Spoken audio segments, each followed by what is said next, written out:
Okay, I'm going to show how to use Wolfram Cloud to optimize angles in Minecraft.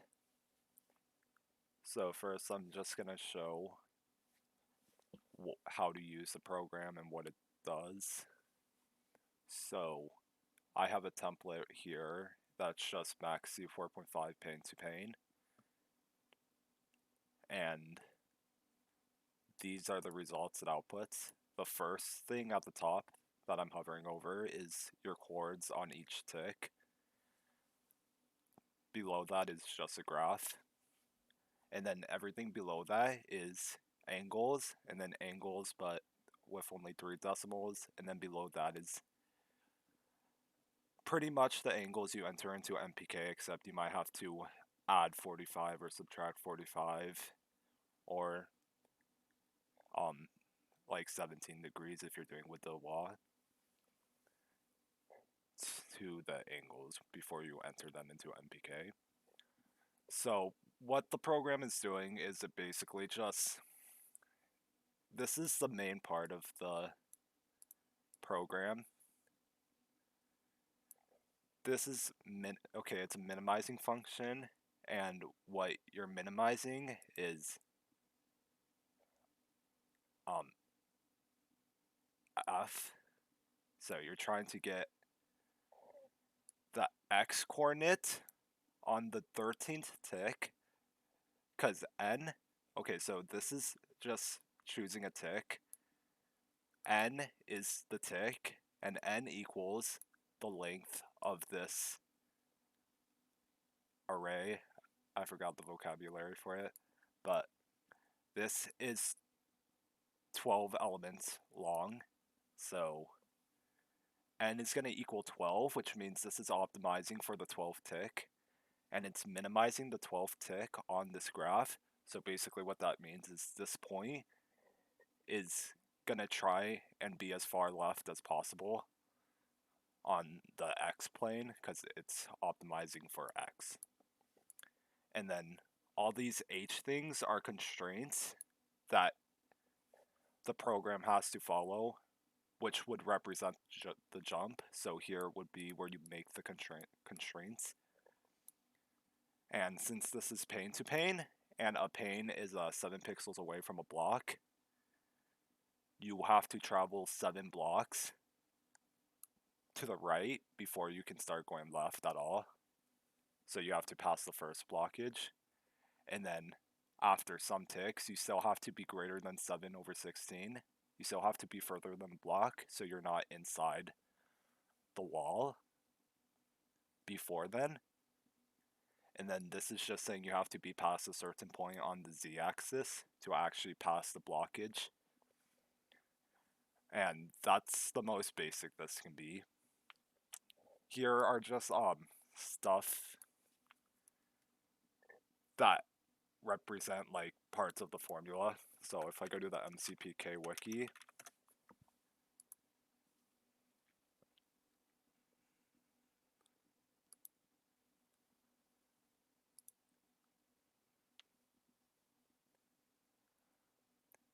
okay, so here are formulas for certain multipliers, and basically you can plug these into the formula to get what your position would be on the next tick. So basically,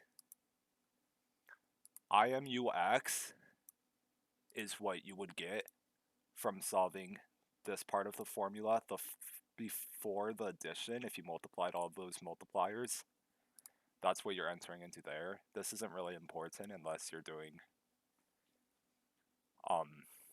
non-delayed jumps or something that like has weird momentum, like water chest momentum. But I'm just going to explain everything.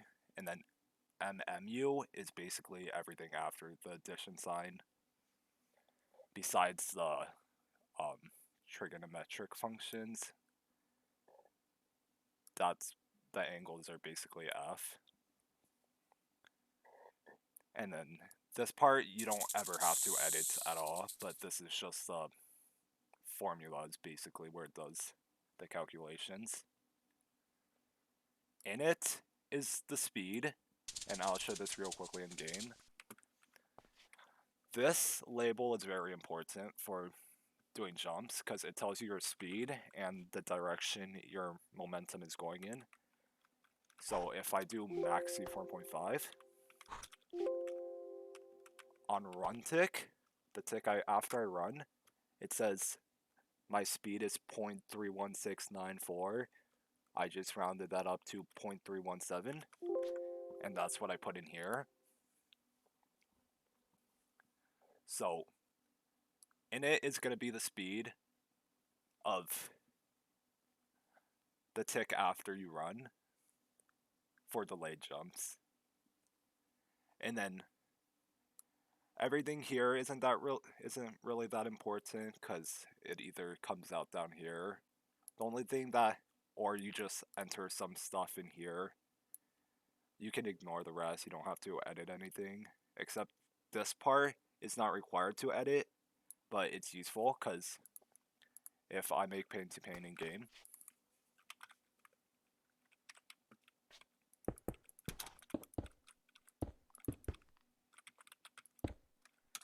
the edge of this is going to be at 0.8625 if you went completely to the edge.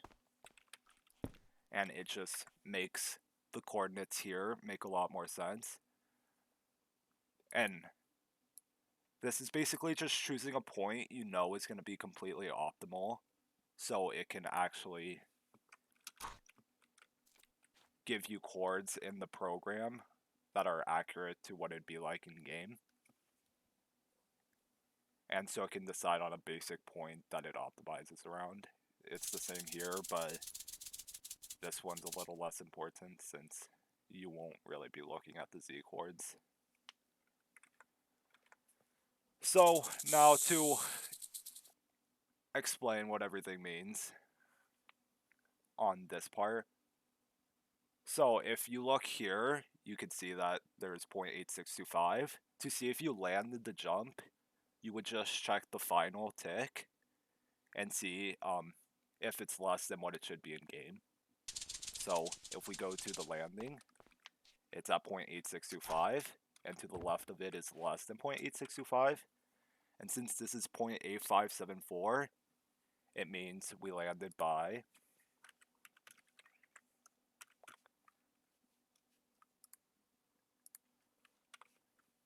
if you do maxi 4.5, you can land pane to pane by 0.0051 optimally. These are the angles. They're not completely accurate because the program doesn't know whether you're strafing or not.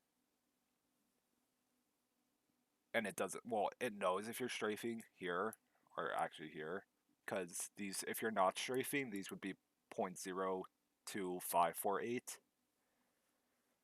But you should be strafing optimally. And if you're strafing to the right, which when you do a right-sided neo, you're pressing W plus D. So you're going to subtract 45, because when you press W plus D, your direction is shifted 45 degrees to the right.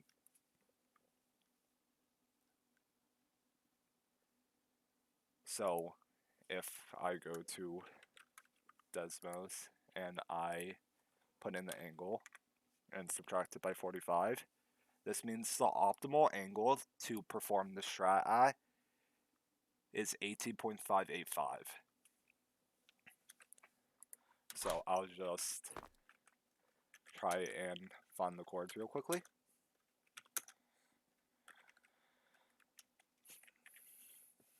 Oh, I should probably build it on the right axis, I just hope.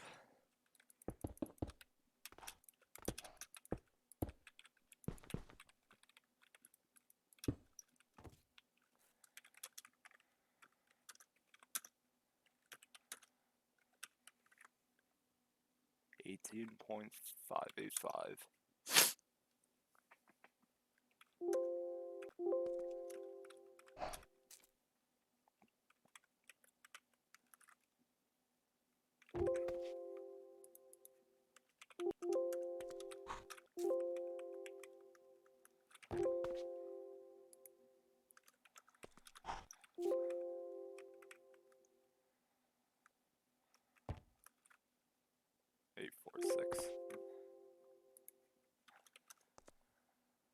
Okay, so here are the chords for C4.5 pin to pain.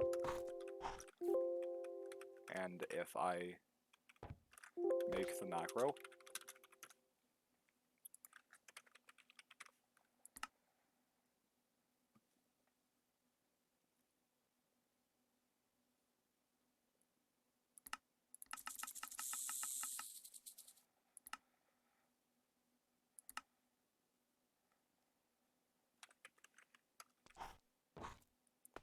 okay, so now you gotta start putting in the angles. So I just look at this list.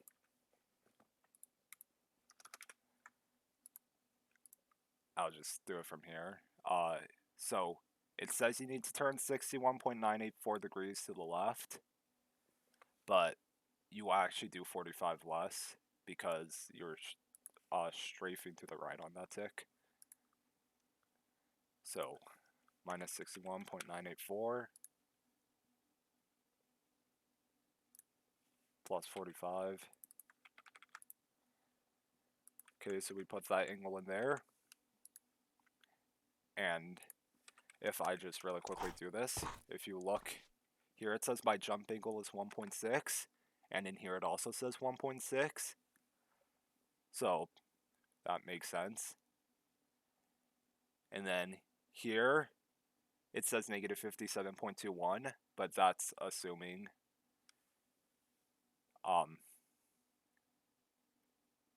that we were not strafing before, so we actually just gotta add 45 again.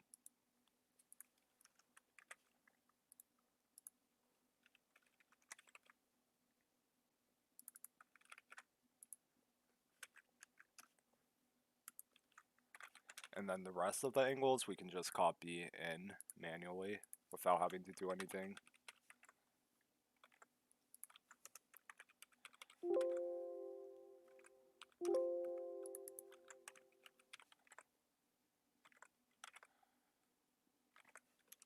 -649, -3, -2, -1.5. Okay. So if I run the macro, we're probably going to run into the wall. And that happens because it's the math in Wolfram is different from what happens in like Java math. So, and also since angles aren't precise, the direction, the angles are actually not completely matching. So what I do is, what usually works for jumps like these is you can just reduce the jump tick by a couple. I'm not sure this will work completely. Okay, it worked. And you'll land it. It sometimes doesn't land as much as what the program says, and that's probably because I shifted the jump angle a lot to the right, and also because it's assuming everything's perfect, but you're gonna have to edit some stuff. Like, I could probably actually just do a little bit better of an angle and land by more. Let's see. Okay. 8, 8.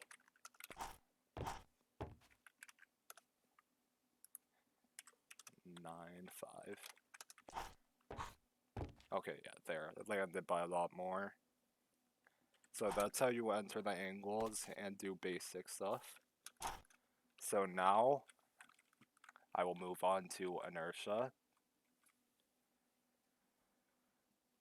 I won't build it in game because it's a big setup, but you can test the angles yourself if you want to. So I'm just gonna probably not open Minecraft much more. So here I have another template. This is like an inertia template. It's pretty easy to just make without having it saved, but it's quicker this way, so I have it saved. Okay, so basically the two biggest differences in this template is there's another condition, which you can see. It's also put here, because if you don't put the name of the condition in this area, it will not run. And then the other difference is right here, there's a 0 instead of a 0.91. That's because I'm not sure where inertia is in here, but if your speed is below a certain point, 0.00549 in air ticks, your momentum, or let me see what it's called. Your acceleration is set to 0.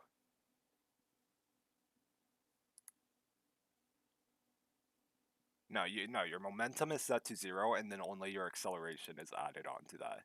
So I don't know why this is named MMU when this is the acceleration, and this is the IMU when it's the momentum. But yeah, so this is the momentum part here, and then the acceleration part is this. So since the hardest part, well, it's not that hard, but you got to figure out what tick you would hit inertia. So if I just remove this condition and put 0.91 back here, so this is no inertia right now. This is like if you attempted head-to-head without the inertia threshold.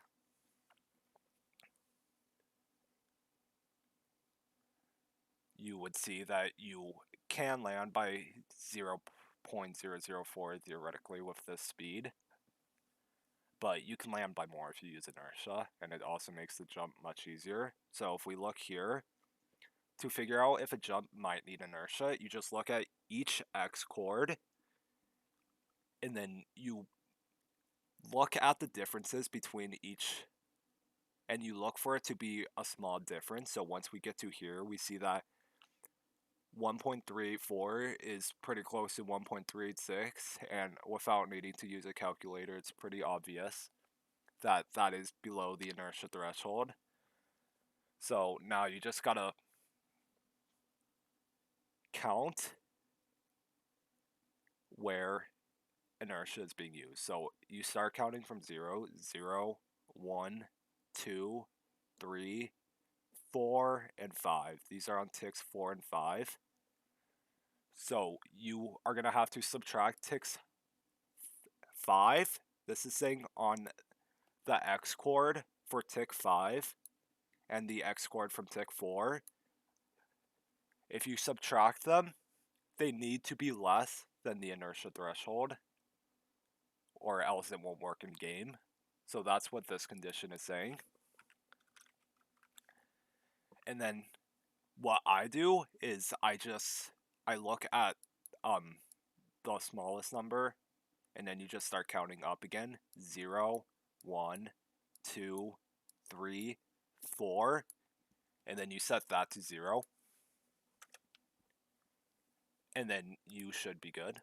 So if I run the program,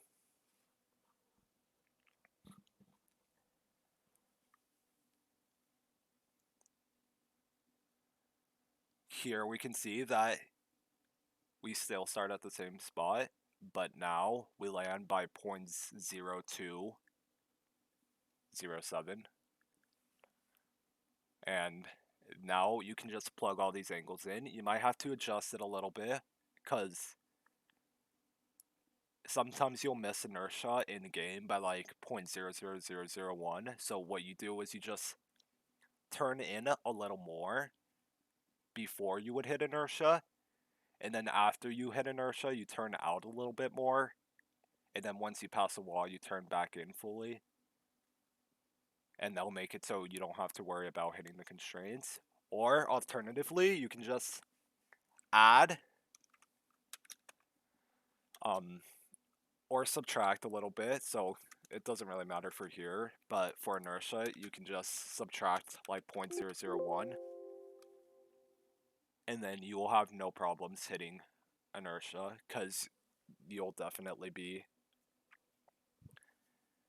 instead of requiring you to be 0.0549, it'll be 39, so you have a lot of room for error. And yeah, so that's how you'd optimize a jump using inertia. And then the last thing I guess I should talk about that's pretty important is optimizing for Z-facing jumps. I mean, optimizing for X-facing jumps, because right now this is for Z-facing jumps. Z-facing head-to-head and Z-facing pane-to-pane.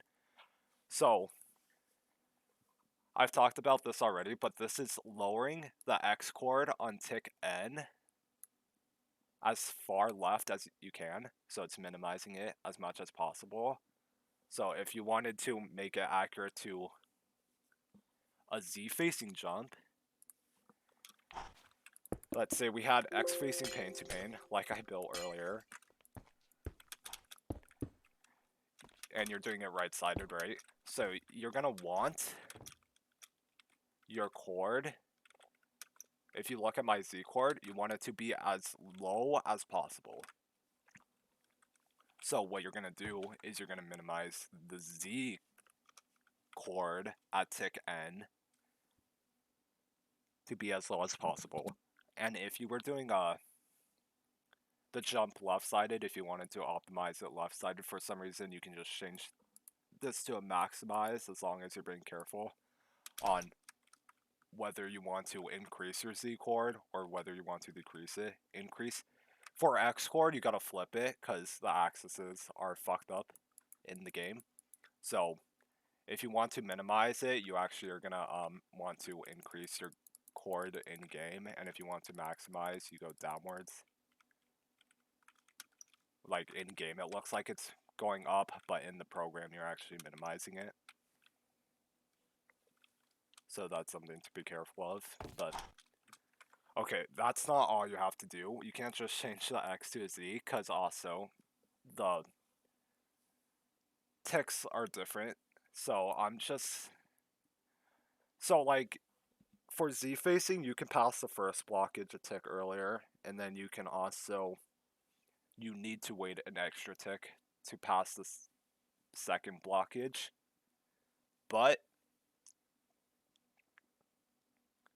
for X facing jumps, it's flipped. You have to wait a tick, an extra tick to pass the front blockage, and you can pass the back blockage, the second blockage, a tick earlier. So you just have to make changes to these constraints. So I'm just gonna copy it from my template that I have saved because I don't want to try and think about it right now. So if I copied all this and then I put it in here,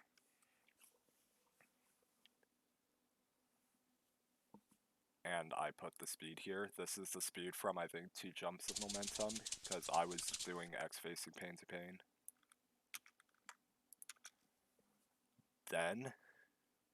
And then you would also, if you want it to be accurate, you could just change this. I'll just change the slide, and this like plus 0.7.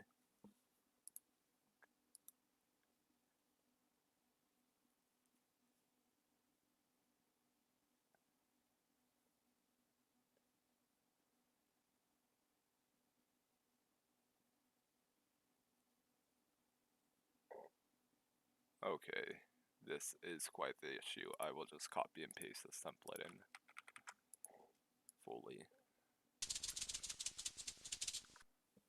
I don't know what was different, but now it should work.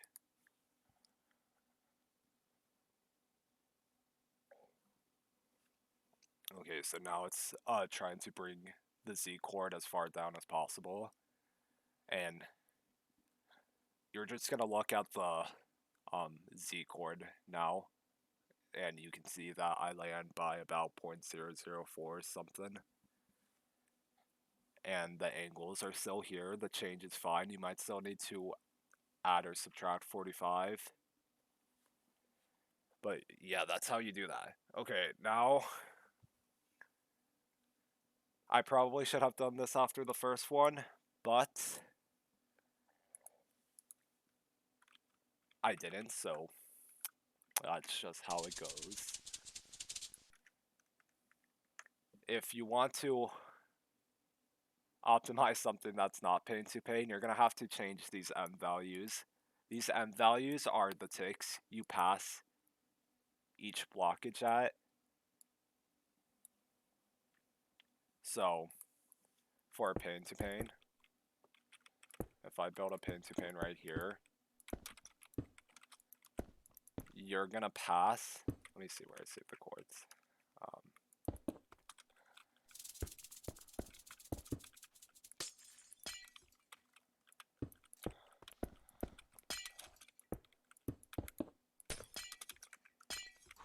Okay, I built that one off.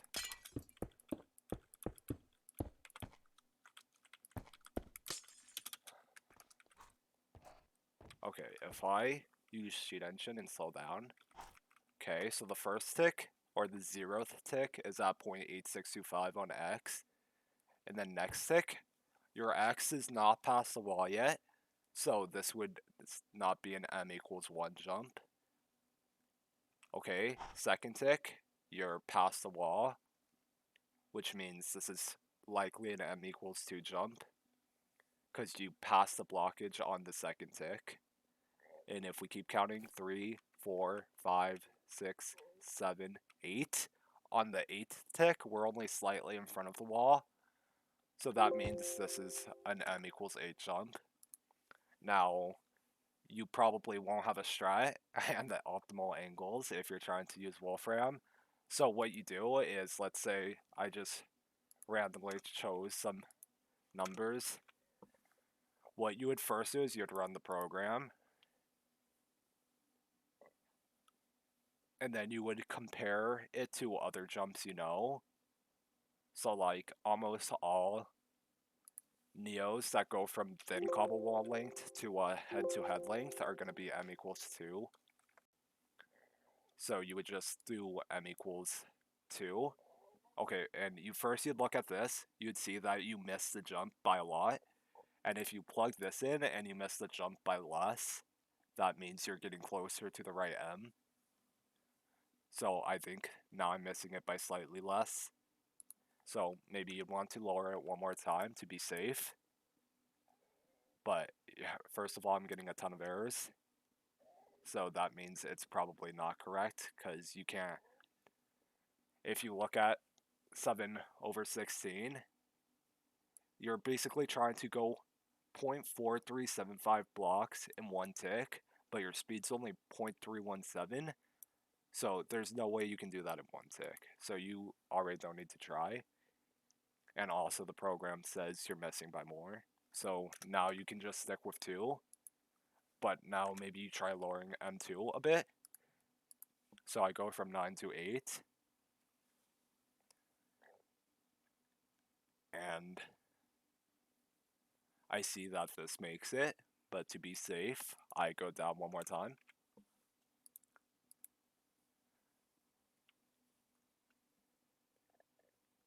And now we can see I'm definitely not making it. So by just brute forcing, I've figured out that it's M equals 2 and M2 equals 8. So that's how you would figure out what M's to use. Now, I'll do a different jump. Let's do Butterfly Neo, because that still uses max C4.5. So, if I build a Butterfly Neo in-game,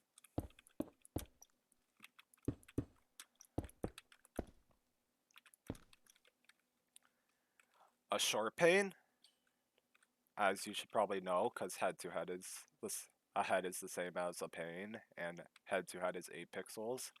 A short pane also sticks out 8 pixels, so that means we're going to have to put A here and A here.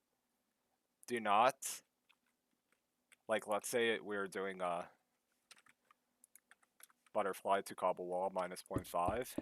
You do not want to put 12 here, because a cobble wall is 4 pixels in. Some people might do 8 plus 4 to get 12. You do not care about landing at all when you're optimizing jumps, because it does not affect the angles at all. So you just put, usually you'll put the same number for this. If you think about it, you can figure out when that might not be the case, but you'll probably never optimize a jump where it's not going to be the case. So you just usually just have the same number for both of these, and then a pane is only 2 pixels big. It's not a whole block wide. So that means this number is definitely inaccurate. We know a block is 16 pixels big, so that's why it says 16 over 16 here. But a pane is only 2 pixels. So we're going to replace 16 over 16 with 2 over 16. And now we've built, this is the butterfly jump. We've built it in game, and we have our speed here. So now we run the program.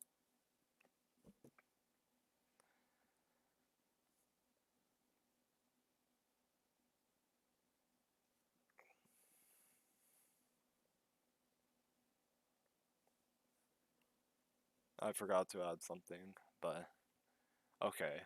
So I should change this to 1.3 since it's more accurate in game. If we hug the wall here, it's at 1.3.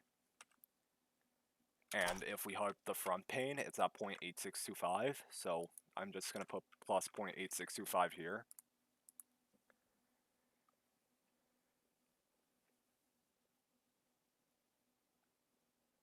So I run it.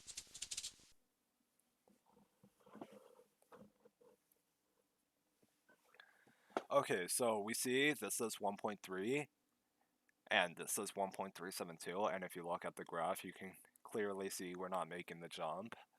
So I'm just gonna look at the jump and think, okay, well, it's probably not 1 tick, because you're not gonna pass this pane in 1 tick with 0.317 speed. So let's try increasing m by 1.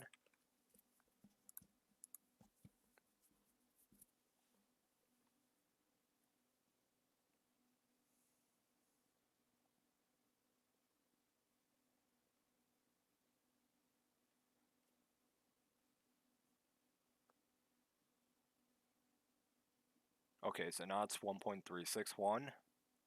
I could increase it again, but that'll take too much time, so let's just move on to M2, since I know 3 is correct. Since we're missing by 0.361, and we already have a pretty high M2, chances are we're just going to have to lower it. So let's lower it to 3 and 7.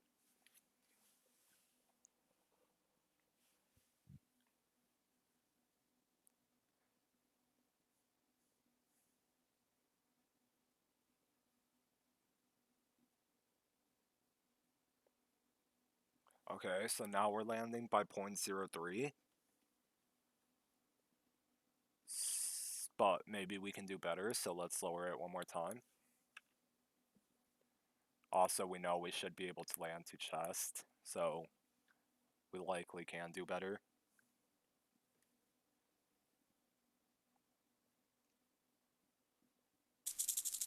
Because chest is at 1.2375, and that's not below that. Okay, so now it is saying we can land by 0.2. This is inaccurate because if you look here, you can see, I think, yeah, we would be in inertia, and it's also, so it's, you just know it's going to be inaccurate. Sometimes it means you'll make by more, sometimes it means you'll make by less, so we just gotta account for it either way. If we count 0, 1, 2, 3, 4, and 5, okay, so we know it's tick 4 and 5 that we need to subtract from each other.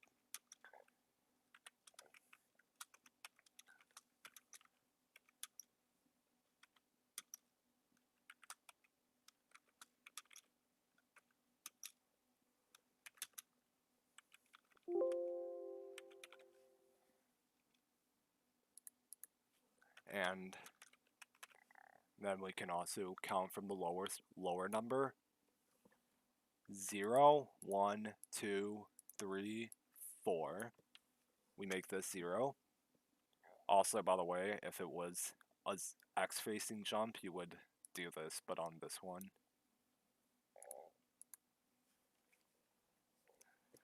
So, now we run it. If there's one error, you can usually ignore it. If there's 2 or more, there's probably something bad happening.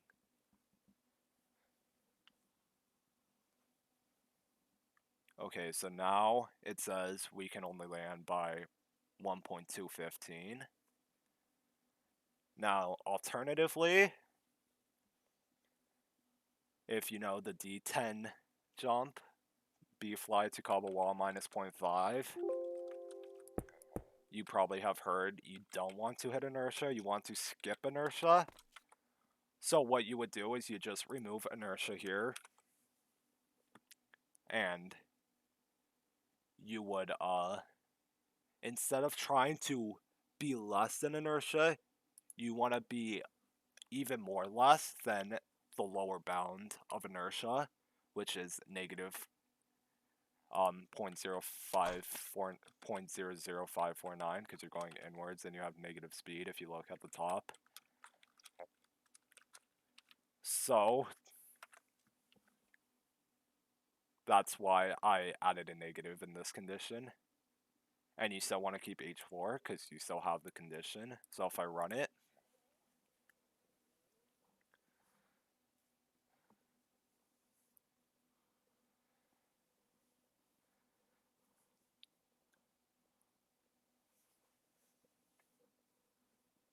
you will see that I'm going to make it by less. That's because I'm only doing maxi 4.5 and the actual D10 strat uses 45 backwards momentum. So it's probably going to say that we're going to make it by less, but I'll try using the speed of the D10 strat. Okay, yeah, well, it says we can actually still make by slightly more, but it's definitely not worth it because trying to pass inertia is much harder than trying to hit inertia because most of the time you're going to bang into the pane. Okay, so the D10 strat gives 0.327 speed. So we're just going to turn that up to 0.327.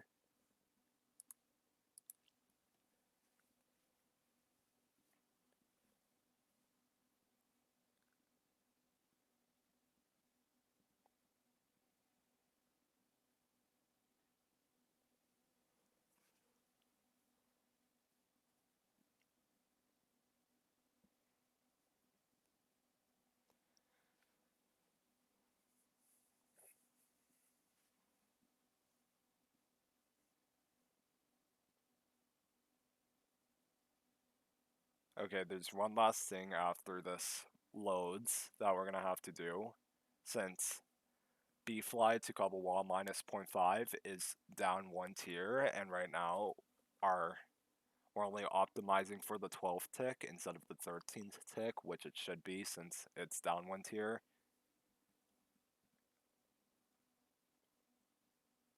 Okay, it's not loading, so I'll just do it right now.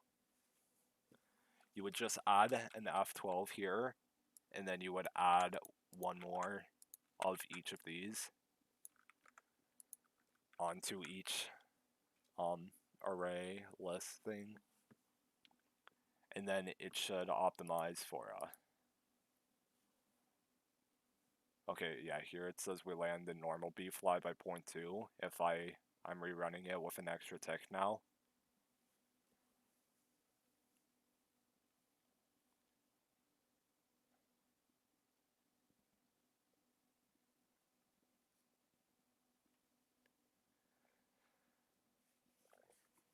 Okay, I'll just go into in-game real quickly. It should be less than 0.05 if we make the jump on the 13th tick.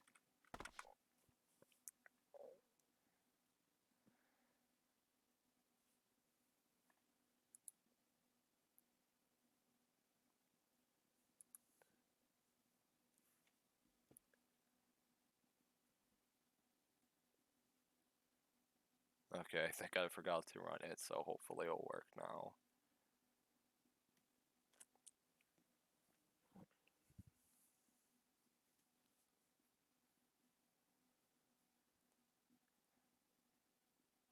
Okay, while this is happening, you may have noticed that all these jumps are pretty simple X to X jumps. You can optimize more than that. I'm just showing this because it's usually what most people ask me to optimize. And other jumps are slightly more complicated, but if you just think about how big the blockages are and at what ticks you need to be past each blockage, you just put them all in here. Just name a new condition, and every time you name a new condition, you've got to put it in here. But you should be able to get any jump optimized as long as it's not like 30 ticks long, because it's just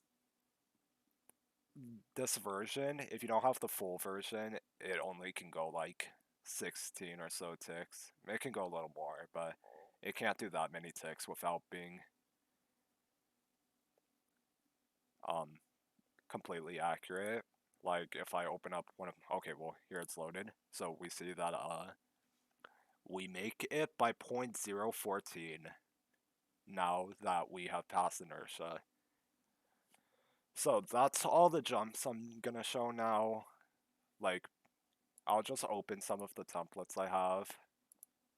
So here's egg to block bfly. I have a lot of conditions, as you can see, and I have a lot of ticks in here. This is because I was trying to optimize the momentum too, and I have a video of this somewhere on my channel. So this is just an example of what you can use Wolfram to do. You can optimize